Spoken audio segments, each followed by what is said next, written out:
सुनिए गीत ला सुने एक बार ताली के साथ जयकारा हो जाए। बोले भोलेनाथ की। अरे सुना था सो मोर मायारू। हाँ सुना था जी। हमार मन की माया प्रीत है इसका बाढ़ गहरे पगली। हाँ हमार बिहाव करे के लिए खो गए हैं। हाँ तो ऐसे लगते कि हम मतलब बिहाव कर लेना चाहिए। तो तोर बाप ला मनाओ का। मोर बाप हम नहीं माने जी, वो ना एकदम खड़ूस है। अरे मैं मना के देखा था। अरे नहीं माना है वहाँ। बताओ ससुरिया का जय जवाहर राम राम पापरथ ससुर।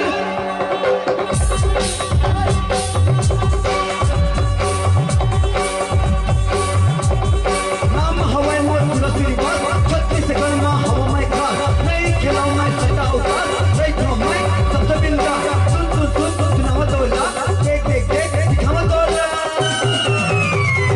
पापरथ ससुर तोर प्रीति देते मामा तोर पापरथ ससुर तोर प्रीति देते मामा मांगो मैं गाड़ी मोटर मांगो मैं गाड़ी मोटर तू कहाँ साइकिल के दे मोला।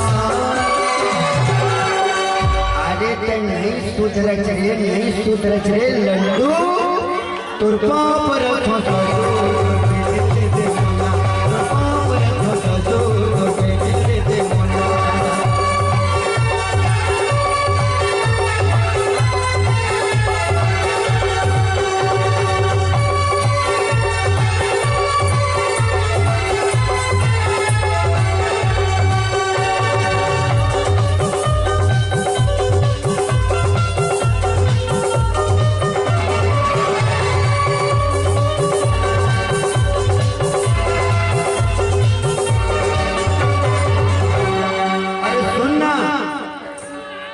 ससुर महाराज से मतलब बिहाव करन नहीं देख मैं का छोड़ देखा था।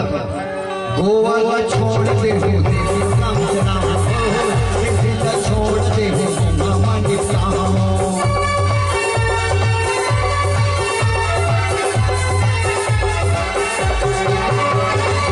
गोवा ला छोड़ दे हो दिल्ली काम चला हो दिल्ली ला छोड़ दे हो मामा निपटा हो खर्चा पानी कम कर गए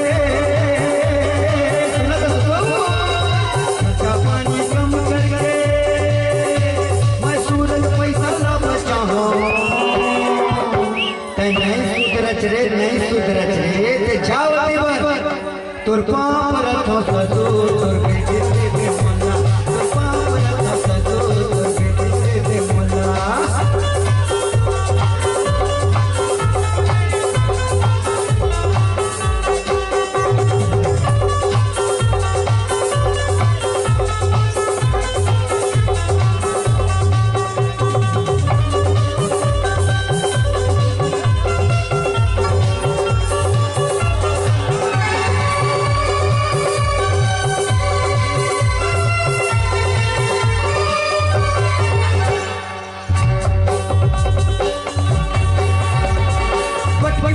चुटकी मनु मोर बात लाज है कान में के सुन अमर मया के बीच जो आई मां कसम से मर्डर हो जाई बोलते घर के भैया तैना नाम मैं पवन चाहूं तैना नाम मैं पवन चाहूं जब वही तो बेटी के लइका सुन सुनावा तोला देख देख देख दिखावा तोला छोड़ दे मुझे काम करा हो मछली छोड़ दे हो की मन का।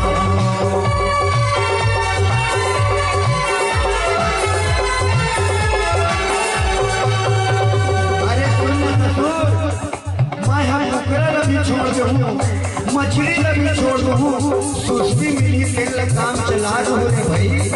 और सुना था कुकरा का छोड़ दे मछली काम चला हो मछली का छोड़ दे हो की मन का खर्चा पानी कम करके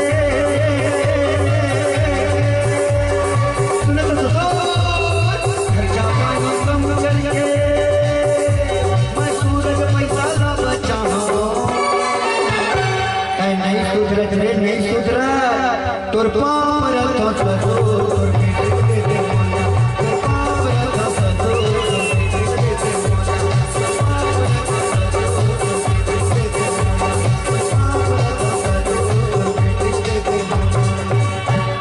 सुन सुन तोर गोल तो दे, तोर गोल तो दे। बोल